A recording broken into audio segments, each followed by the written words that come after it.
Today on Sugar Spun Run, I'll be showing you how to make my easy royal icing recipe.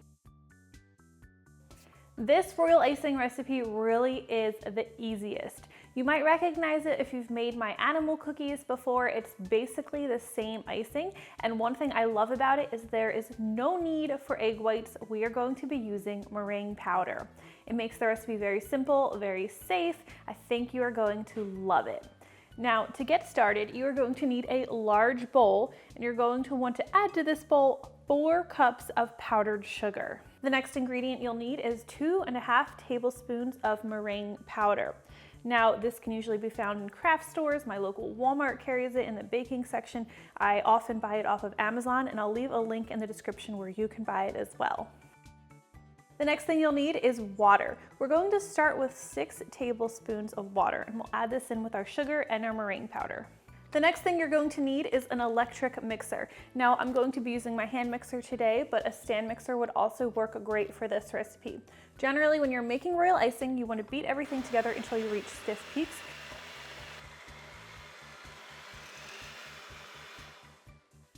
Now, once I have the sugar and water and meringue powder nicely combined and our icing is looking nice and liquidy, here's where I like to add my flavoring. I'm going to be adding a teaspoon of vanilla extract here, and I really recommend adding the vanilla extract. Meringue powder just doesn't taste great without any flavoring to it.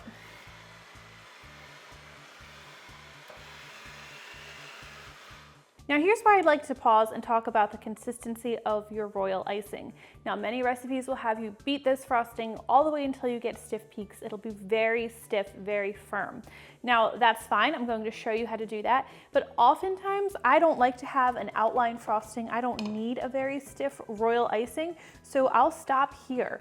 Now if I lift my beater out of the icing, you can see that it takes a while for those peaks to melt back into the frosting and to form back into a puddle. This is the consistency where I'll stop. I'm going to show you on a test cookie how a strip of this icing looks. Now, as you can see, this little drizzle of icing we did held its shape quite nicely.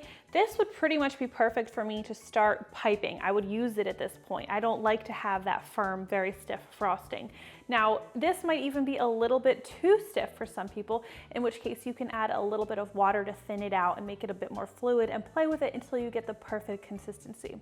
Now, that is what I generally like to do, but I want to show you how to whip this icing all the way to stiff peaks and then how to thin it from there to use flooding and outlining icing.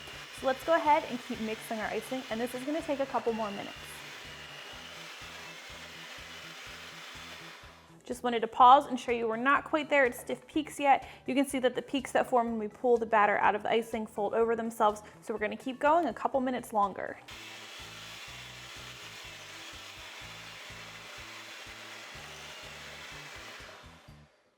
Almost there, we're gonna go a little bit further.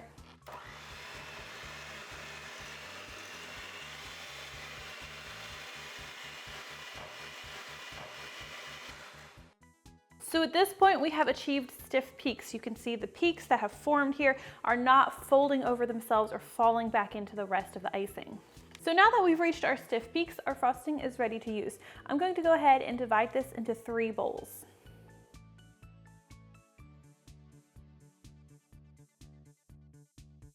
Now, how you divide this royal icing recipe is going to depend on how many different colors you need to use.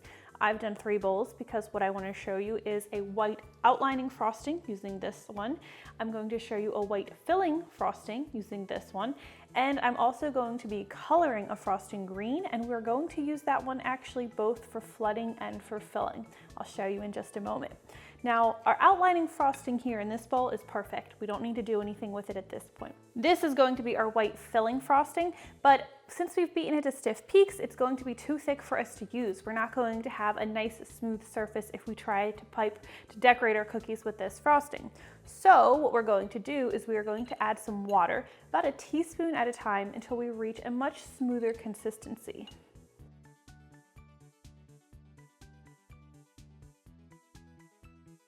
We're basically taking this frosting a few steps back from the stiff peaks that we just worked so hard to achieve, which is why when I'm making my cookies, I like to keep things simple and just take it to that point I showed you earlier and not worry about beating them all the way to stiff peaks.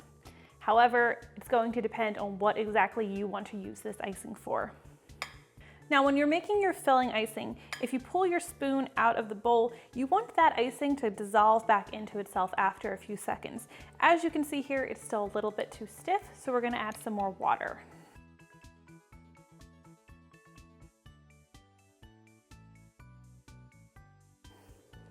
This looks much better. I'm going to add just a little bit more water.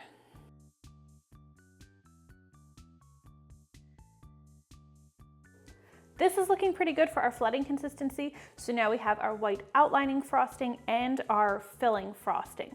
Now I'm also going to be coloring this third bowl, so I'll show you that in just a minute. I'm going to be coloring this bowl green. I'm using AmeriColor Leaf Green. I love using gel food coloring. They give such a vibrant color to your royal icing.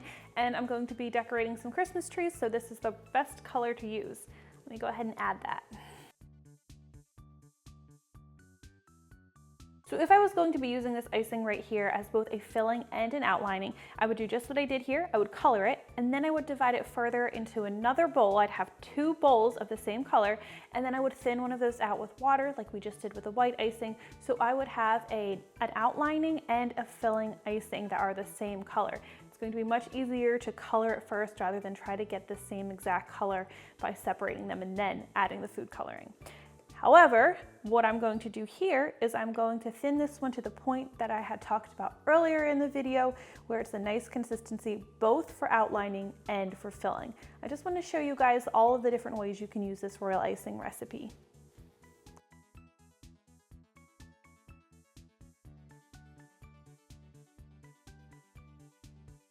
I've shown you all of the different ways to get the right consistency or the consistency that you need. So now let me go ahead and demonstrate each of these on some cookies for you. The cookies I'm going to be decorating today are my well-loved sugar cookies, and I will leave a link to this easy recipe in the description below. Now the first frosting I want to demonstrate is our outline frosting. This is the one we beat all the way to stiff peaks. As you can see, it holds its shape really well. It's great for any intricate designs. This is a nice, firm icing. Now I'm going to fill this with our flooding icing. You want to just mostly fill the icing, and then I like to use a toothpick, or I do have some fancy pick tools that I also sometimes use just to smooth out that icing.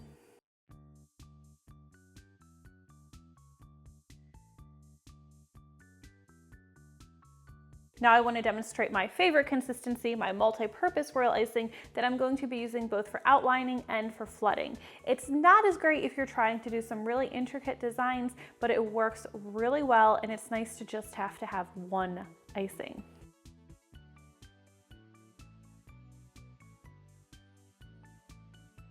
Another reason I love this consistency is because, as you can see, it holds its shape pretty well for the edges, but when you go to blend everything together, you don't see the contrast between the outline icing and the flooding icing. Now, I'm definitely not a decorator, so while you can get super fancy decorating these cookies, have lots of fun, make tons of different colors, and just make these works of art, as so many people do, I am going to take the easy route, and I'm just going to add some sprinkles on top, just for a pretty extra finishing touch. Once you've decorated your cookies with royal icing, you are going to want to wait for that icing to set completely before you serve or stack or try to transport the cookies. This can take a couple hours for the icing to dry all the way through. It depends on how much you're putting on your cookies. And that is how easy it is to make royal icing. If you guys try this recipe out, please let me know what you think. I always love hearing from you. Thank you guys so much for watching, and I'll see you next time.